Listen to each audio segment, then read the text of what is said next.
A reading from the Gospel according to St. Luke, the 13th chapter. Glory to you, O Lord. At that very hour, some Pharisees came and said to Jesus, "Get away from here, for Herod wants to kill you." He said to them, "Go and tell that fox for me, 'Listen, I am casting out demons and performing cures today and tomorrow, and on the third day I finish my work. Yet today, tomorrow, and the next day I must be on my way, because it is impossible for a prophet to be killed outside of Jerusalem. Jerusalem, Jerusalem, the city that kills the prophets and stones those who are sent to it. How often have I desired to gather your children together, as a hen gathers her brood under her wings, and you were not willing. See, your house is left to you, and I tell you, you will not see me until the time comes when you say, 'Blessed is the one who comes in the name of the Lord.'" The Gospel of the Lord. Praise to you, O Christ. You may be seated.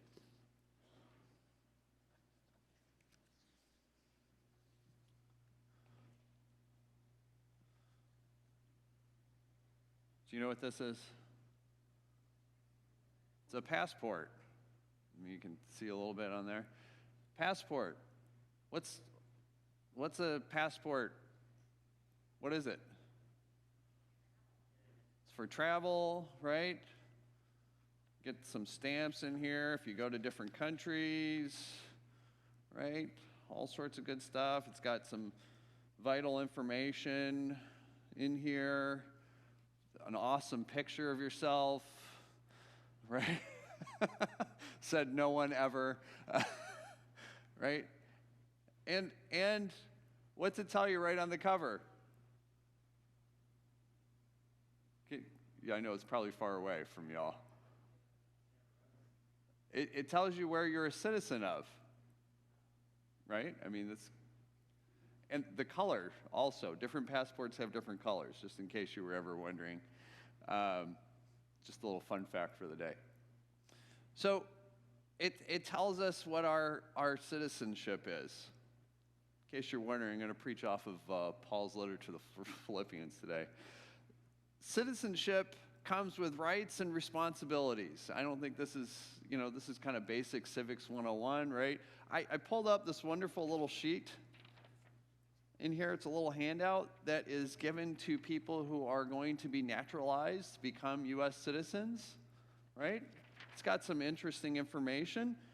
And it's from the U.S. Citizen and Immigration Services, and it gives people a sense of what are the benefits and the responsibilities of being a citizen of the United States. It's wonderful. It's great. And there's a lot of wonderful things in here, very good things. So some of the benefits, some of the rights, if you want to think about it that way. Voting. You can vote in federal elections. You can bring family members to the United States. You can obtain citizenship for your children born abroad. You can travel with a U.S. passport. That may not sound like a big deal, but a U.S. passport allows you to get into a lot of countries. There are some countries that a passport from there is really a hindrance. So there's a lot of neat things there. You can become eligible for federal jobs. You can become an elected official. And you can show your patriotism by demonstrating your commitment to your new country. So those are some of the benefits. I'm sure you could come up with other ones. Some of the responsibilities are that you give up prior allegiance to any other nation. I don't know when this was printed. I don't know if that's still the case, but it's what I have on here. You swear allegiance to the United States. You support and defend the Constitution and the laws.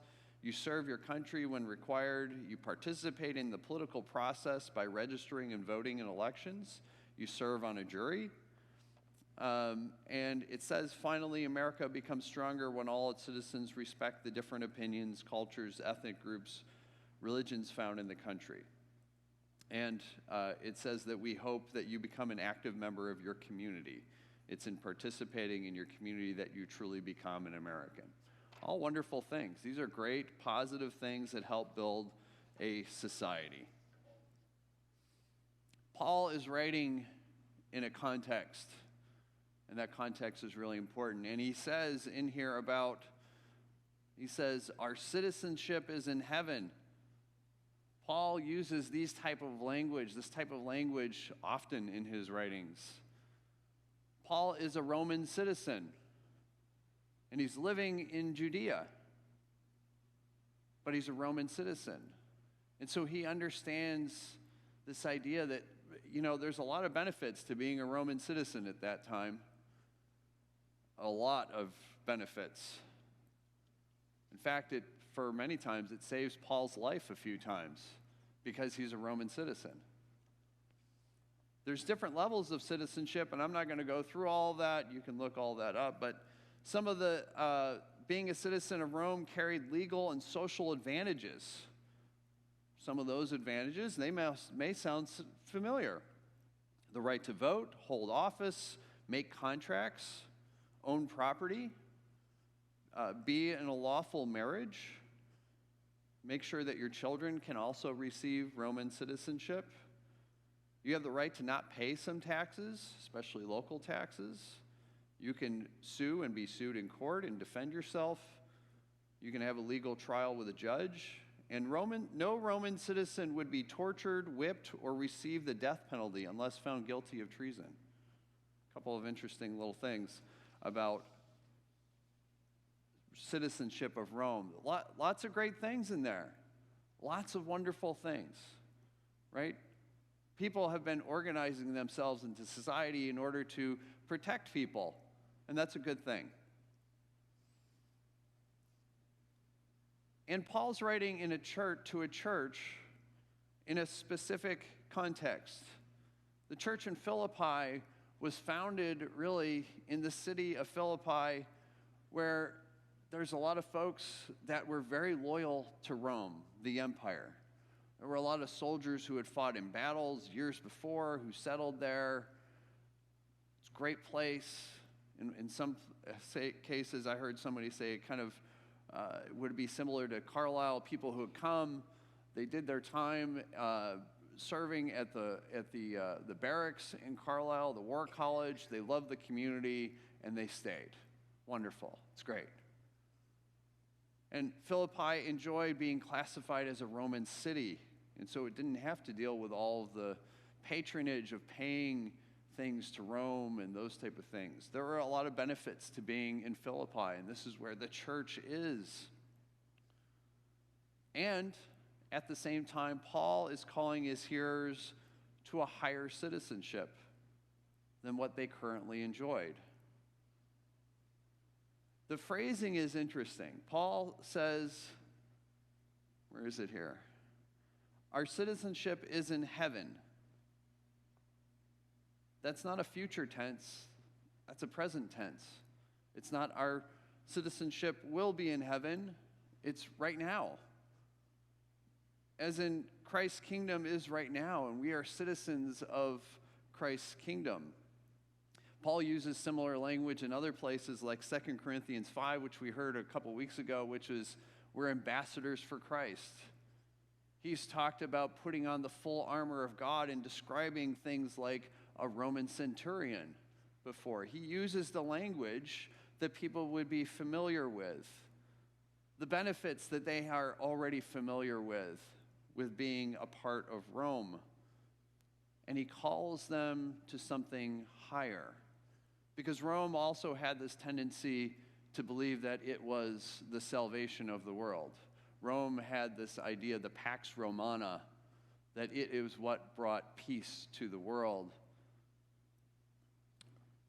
Rome, like every nation and every empire before and after, couldn't offer salvation. Rome, in many ways, was also its own religion. Not Catholicism, I'm talking about the empire was its own religion. It had its own origin story. It had its high priest, which was Caesar. It had sacraments. It had all these type of things. And Paul is making a distinction. Paul writes in a variety of different places about being a good citizen and that our citizenship is in heaven.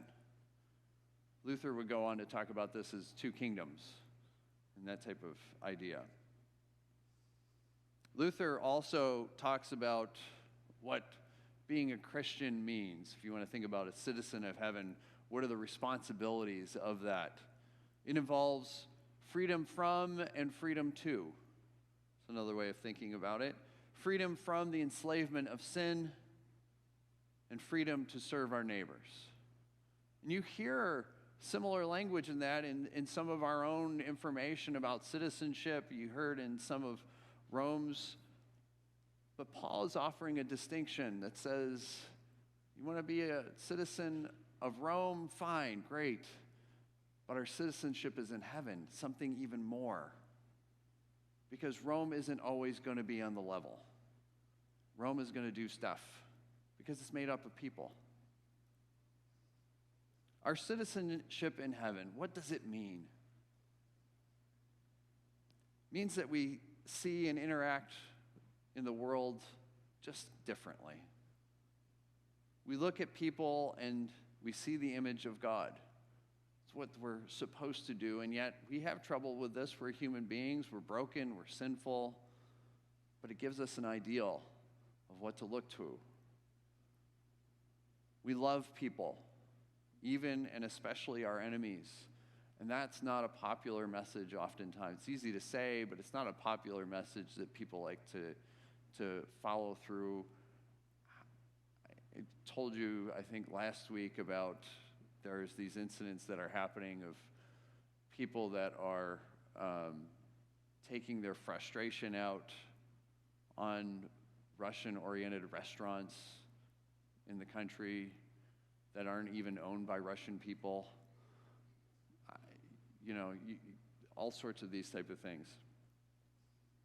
Other responsibilities of citizenship in heaven is we forgive, we show grace, we show mercy. We live into what it means to follow Jesus in his way. We hear it in Matthew 25. For I was hungry, and you fed me. For I was thirsty, you gave me something to drink. When I was naked, you clothed me. When I was a stranger, you welcomed me. When I was sick, you visited me. When I was in prison, you visited me. We're called to live into the Beatitudes. And the toughest one right now may be, blessed are the peacemakers. Blessed are the peacemakers. I can think of no better example of this than something that was sent to me by a friend. Want to know what citizenship in heaven means? Here's a great example. There's a Russian Orthodox priest, hopefully I'm not going to butcher his name, Father Jan Burdin.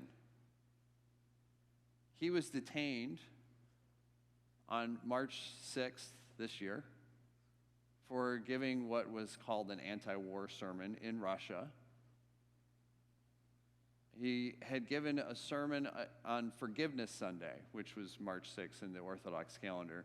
And the police arrived and detained him. They accused him of discrediting the Russian armed forces and drew up a protocol of administrative charges against some new article that was passed on the Russian Code of Administrative Offenses. It sounds very serious. And this new article published for something termed Public Actions Aimed at Discrediting the Use of Russian Federation Armed Forces to Defend the Interests of the Russian Federation and its citizens.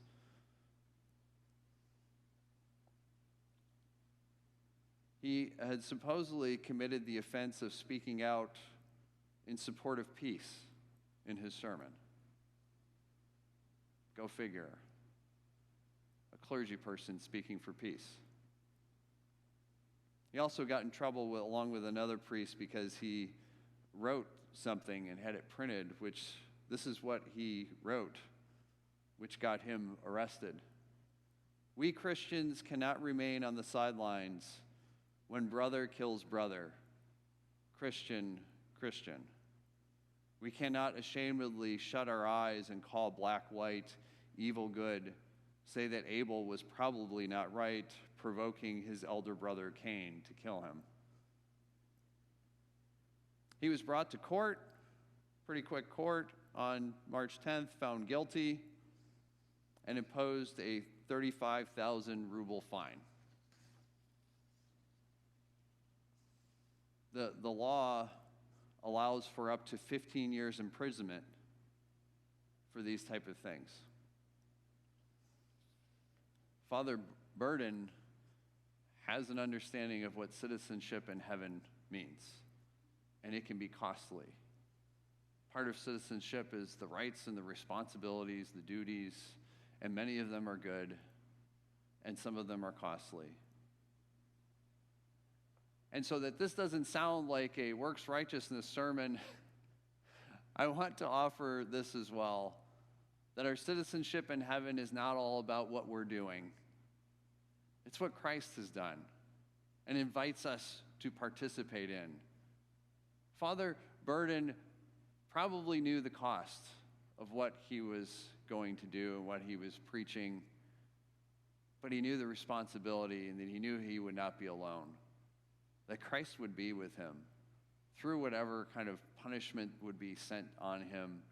But it was an important thing to proclaim a message of good news, a message of peace, a message of saying this is what it means to be a citizen of heaven, of what's promoted, what can be for the well-being of all people.